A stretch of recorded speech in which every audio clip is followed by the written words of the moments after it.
Hello po! Magandang araw! Cucumber time sa mga maghilig magsalad. Ito naman po ang ibibigay ko sa inyong health tips.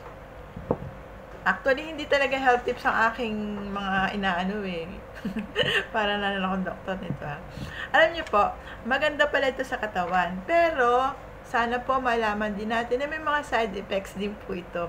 Kasi alam niyo po, sa mga pagbabasa ko, may side effects din pala mga pagkain. Kaya, doctors and expert advice po lagi tayo ha. So, ito pong cucumber is widely cultivated plant in gourd family, Cucubertaceae. Marami talaga mga mahirap i-pronounce sa salita sa mga nababasa ko. Pero wag na natin intindihin nyo. Ang intindihin natin ay ang mga benefits at side effects po ng cucumber. Kasi po, marami po sa atin na lalo na po sa mga mahilig mag-diet, sa mga mahilig na gumawa ng salad, may mga epekto po at may benepisyo po pala ang bawat pagkain. So, kung tayo po ay kakain, tayo po ay magda-diet, tayo po ay kukonsulta sa eksperto. So, ito po.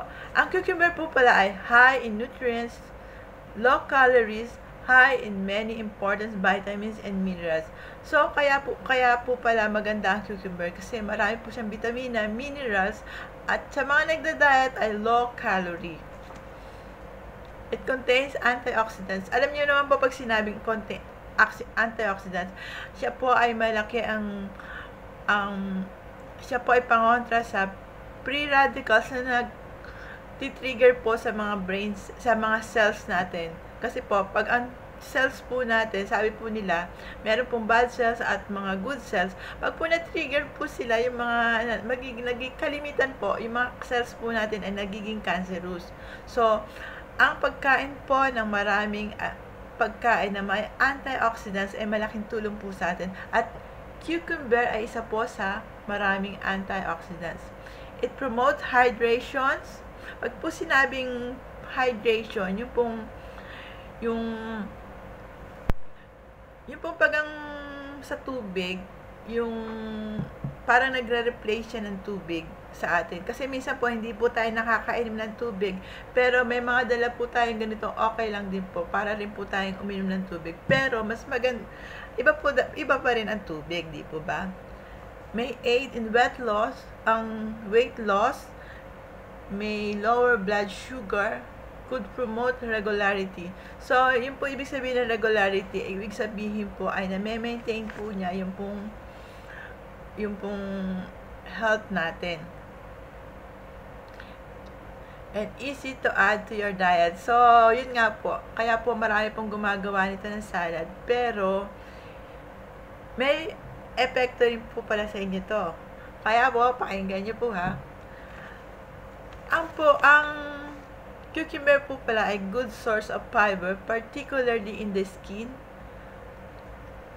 So, yun po mga nagda-diet dyan, papansinin nyo po na gumaganda yung may skin nyo. Wow, nakikita ko yung skin ko. Kasi po gumaganda. Kaya pala gumaganda ang skin ng mga nag-a-abroad. Kasi dito po sa abroad, marami pong ganito.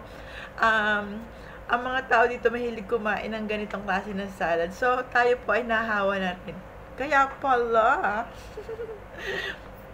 Tapos ay provides potassium and magnesium. Ang regular pag-intake po natin ng pagkain na rich in potassium, siya po ay maganda po nakakatulong po siya sa blood pressure. So, kung kayo po ay natitrigger po na po ang inyong blood pressure, nag-uumpisa na po yung mga hypertension nyo, mas maganda po regular kayong kumain ng cucumber kasi po may malaking tulong po siya. So, ito na po ang side effects. Ang side effects po pala niya, kung halimbawa po tayo ay kumakain ng cucumber, mas maganda po na wag natin muna agad susundan ng tubig. Kasi po, pag po pala tayo ay kumakain ito at iinom ka agad tayo, ito po pala ay nakaka-diarrhea.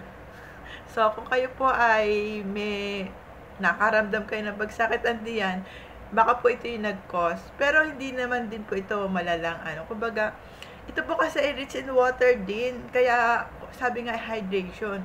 Kaya kung halimbawa po na kakain kayo ng salad, mas maganda po na mag-leave kayo ng ilang minuto bago uminom kayo ng tubig. Kaya po, 'di ba ang salad po pati natin minsan kalimitan sa umpisa natin kinakain, 'di ba? Tapos pagkatapos ng salad, pupunta na tayo sa main meal natin, dun sa kanin. Tapos saka inom tayo ng tubig. Regular, ganun lang po kalimitan minsan ang tipo ng pagkain ng mga tao, yung appetizer muna, salad, tapos yung main meal, tapos saka inom tayo ng tubig. Di ba kalimitan naman po ganun? So, kung susunod nyo po ay salad, tapos tubig, medyo baka mag-cause po kayo ng diarrhea.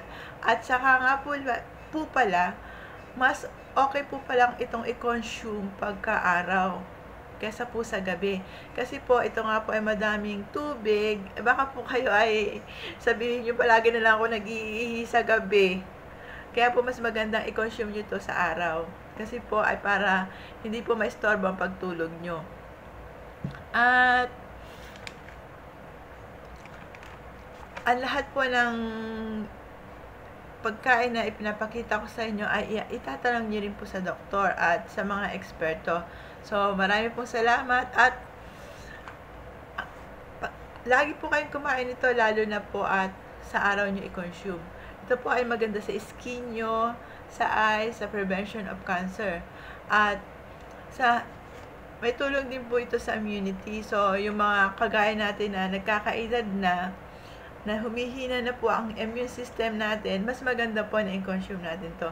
Pero po, avoid din po na dahan-dahan din po ang pagkain. Baka po naman, masabi ko sa inyo na low in calorie to, lantakan nyo naman po ang 1 kilo. Di po? At sa araw nyo na po kainin, para po wag po kayo magka-problema sa pagpunta sa banyo sa gabi. Baka po maistorbo ang tulog nyo, sisihin nyo pa po ako. So, marami pong salamat at sana po ay mag-like at subscribe po kayo sa channel ko. Sana po ay palagi po kayong may natutunan. Pwede po kayo mag-shoutout kung ano po yung mga gusto nyong gawin kong video para po next time yun po ang gagawin ko. So, marami pong salamat!